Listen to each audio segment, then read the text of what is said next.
I first played Minecraft, I thought it was just a building game. It looked simple. Punch trees, mine rocks, make a house.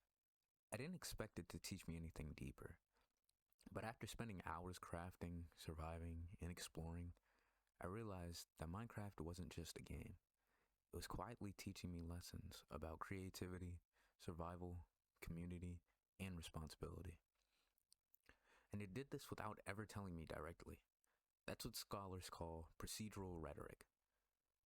Games like Minecraft make arguments through how they're played, through their systems, not their stories. In this video essay, I'll show how Minecraft's mechanics taught me powerful ideas and how it uses procedural rhetoric to make players experience learning firsthand. Let's talk about what Minecraft is and how it pulled me in. Minecraft is an open world sandbox game where everything is made of blocks. You can break, place, and reshape everything around you. When I first spawned into a world, I had nothing. No instructions, no quests, markers, and no guide. There are four main ways to play the game.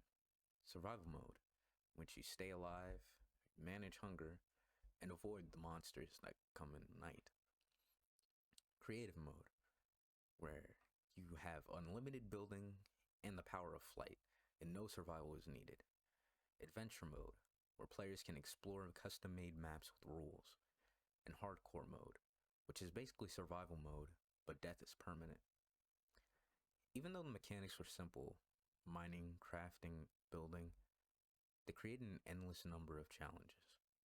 Without realizing it, I was learning problem solving just by trying to survive my first night.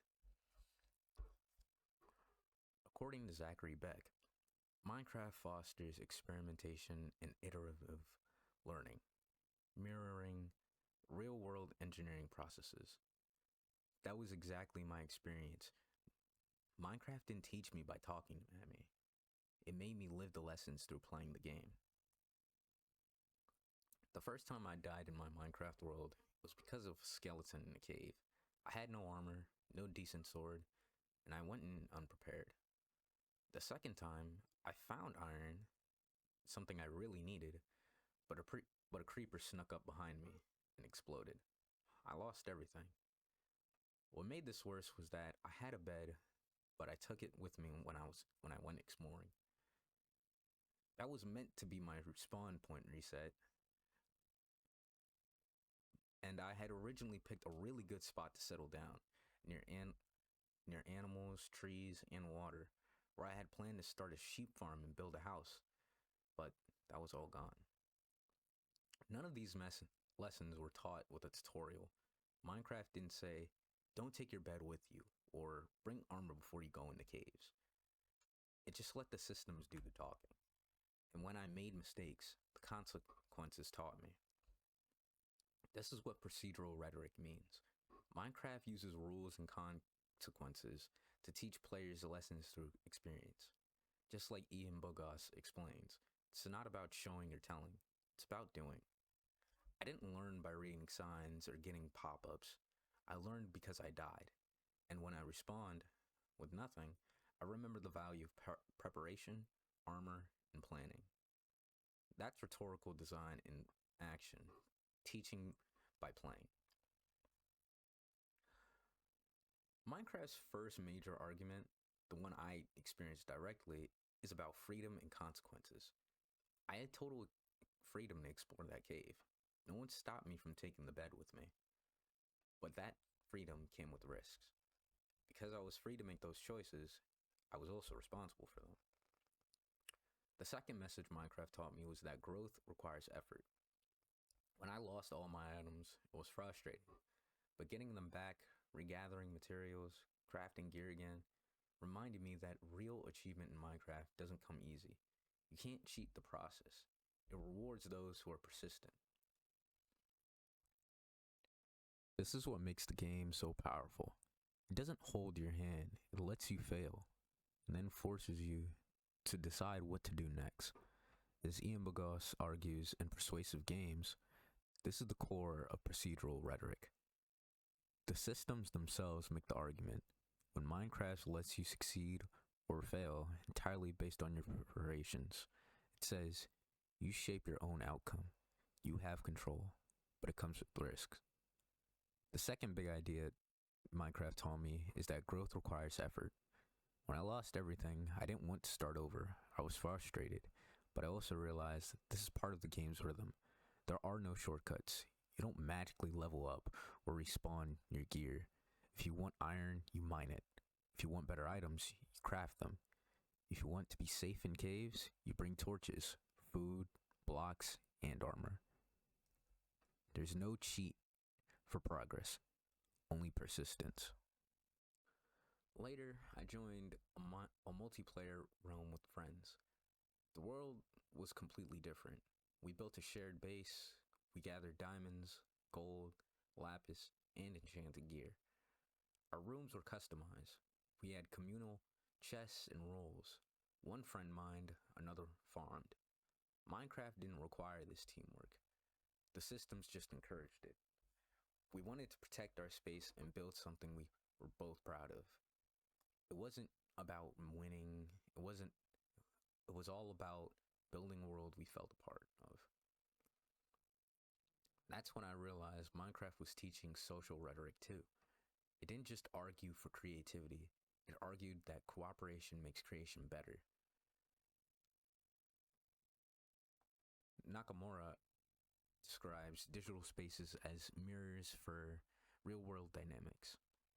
Minecraft's realms reflect that. Fairness, generosity, and shared effort all matter, and selfishness stands out.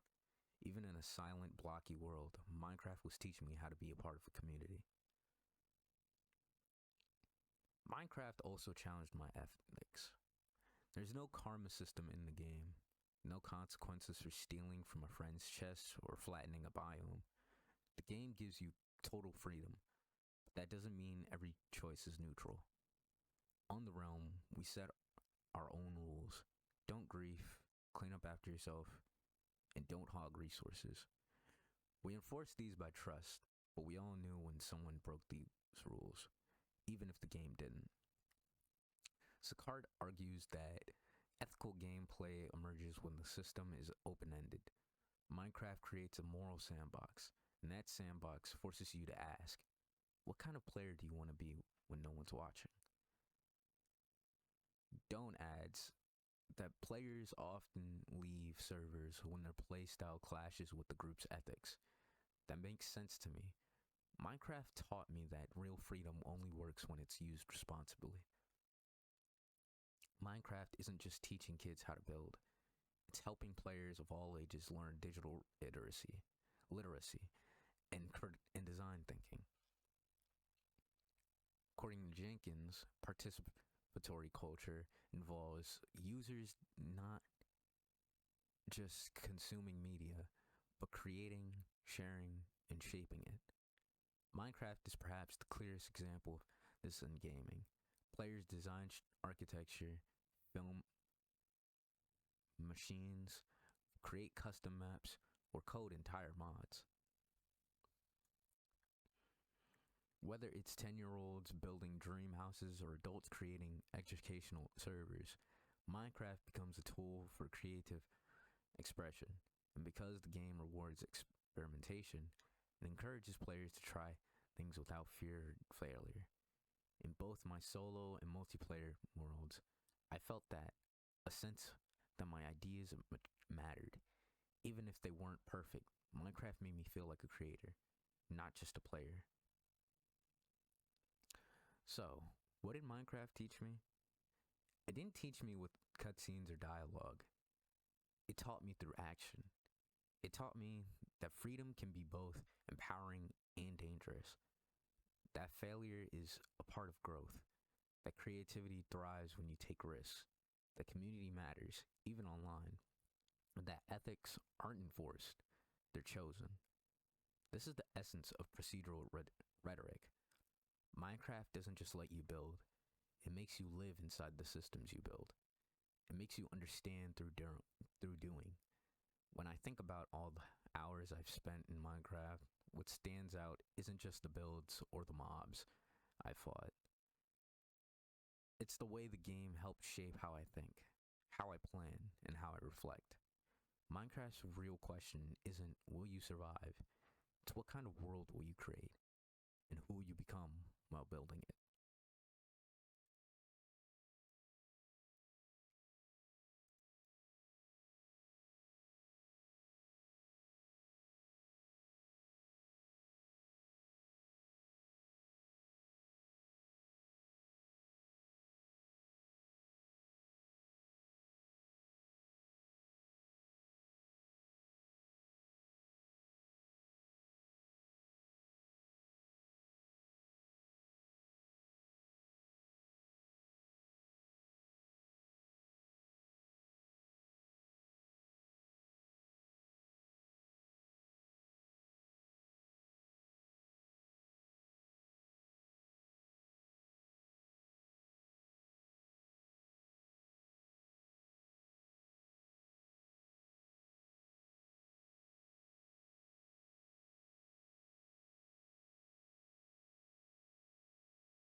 and welcome to my video.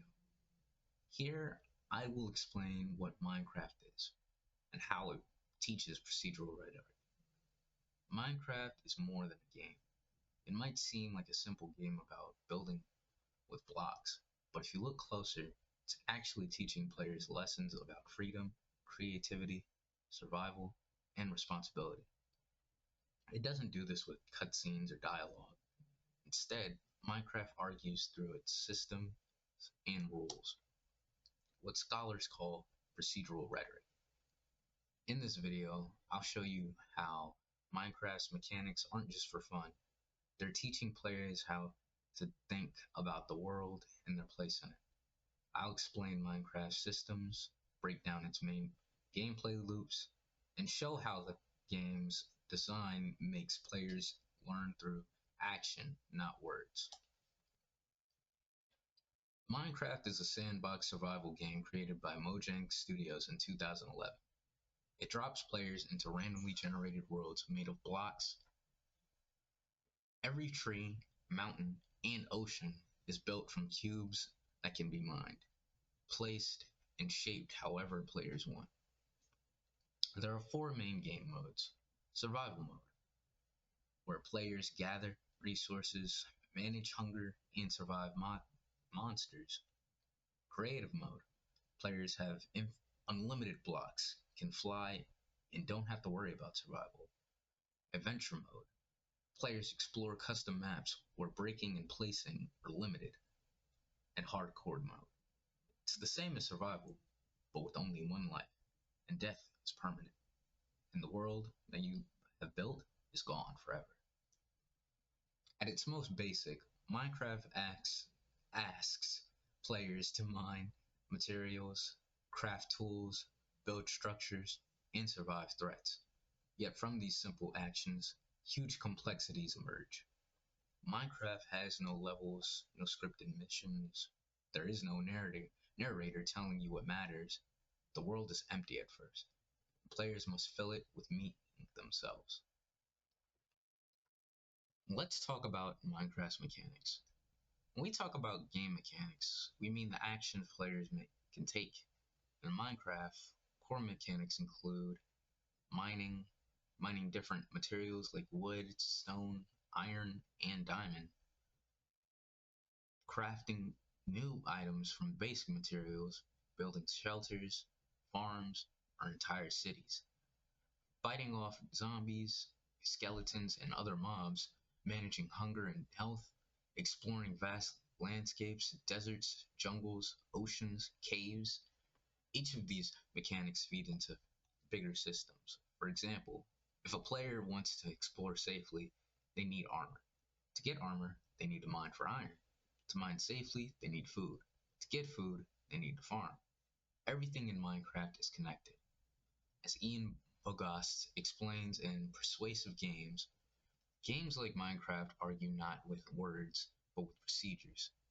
The game's rules encourage a certain mindset, careful planning, creative problem solving, and adapting to a living, changing world.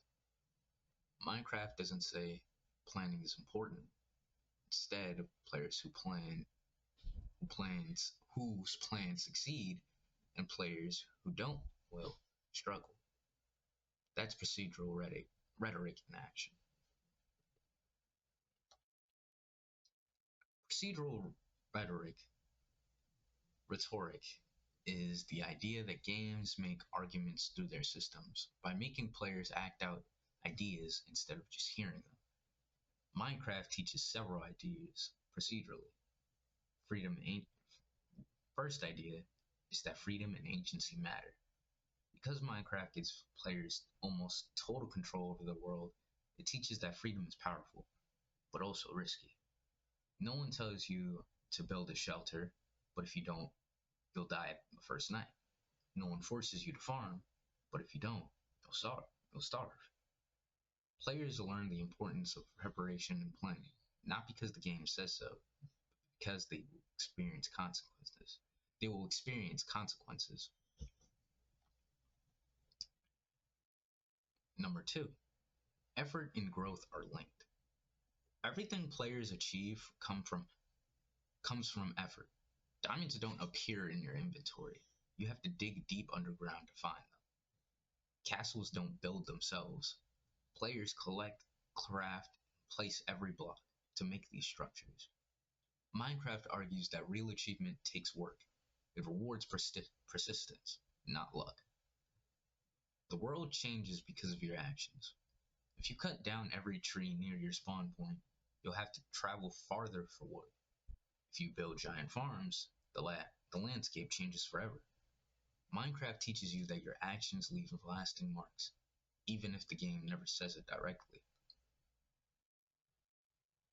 And number 4, systems are connected. Minecraft shows that nothing happens in isolation. Food systems, tool upgrades, monster defense, and resource gathering are all tied together. If you ignore one, the other suffers. This teaches systems thinking. This teaches systems thinking, a critical skill in real life, by making players live inside a network of consequences. Let's walk through a typical early game player experience to see procedural rhetoric at work. You spawn in a world with nothing but your hands. You punch a tree to get wood. You craft wooden tools.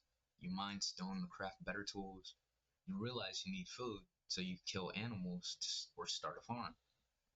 Night falls, monsters spawn. You realize you need shelter and weapons. You build a house, light it with torches, and maybe craft a sword. Notice that no text box tells you survive the night. No narrator says build a shelter. Instead, the systems create that situation, and you learn by playing. In a few hours, players instinctively understand concepts like resource management, risk reward balancing, project planning, and ecosystem use just by using just by reacting to the game world. This is procedural rhetoric. You experience the game's argument by living inside its systems. As players grow more confident, Minecraft introduces deeper systems, especially redstone. Redstone is Minecraft's version of electricity. Players can build atomic farms, build automatic farms, create security doors, make clocks and timers, even build working computers. There's no redstone tutorial when you start the game. Players learn redstone by trial and error, by watching others, and by experimenting. They create logic gates, memory storage, and automated machines. Some players, without even realizing, they're learning basic programming ideas. Again, Minecraft doesn't preach, learn engineering. It shows players that creativity plus persistence equals innovation.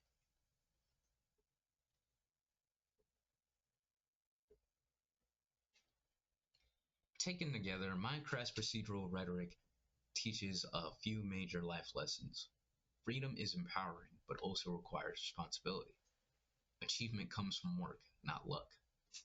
Every action has consequences. Systems are complex and interconnected. Learning is most powerful when it's self-driven. By making players live these ideas through play, Minecraft teaches more deeply than a lecture or book ever could. This is why Minecraft isn't just a game. It's a powerful learning environment, disguised as fun.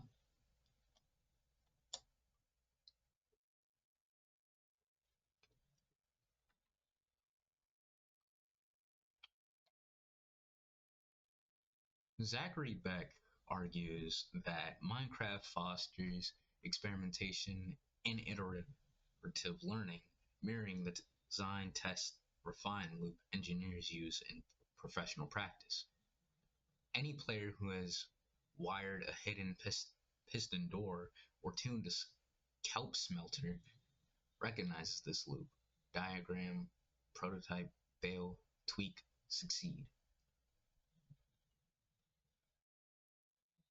Redstone, which is Minecraft's version of electricity, turns abstract STEM concepts, logic gates, signal inversion, clocks into tactical play.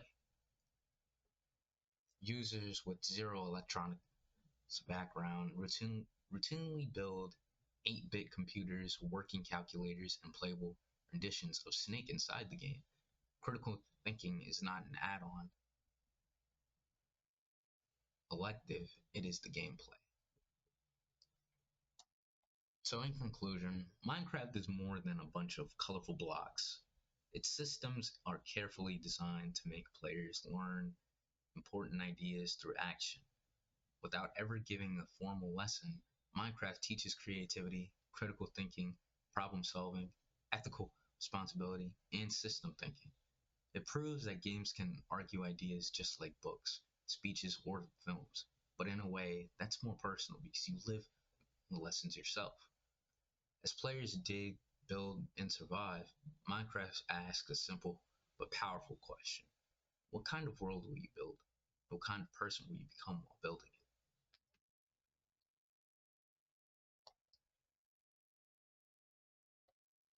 Thank you for watching and happy crafting.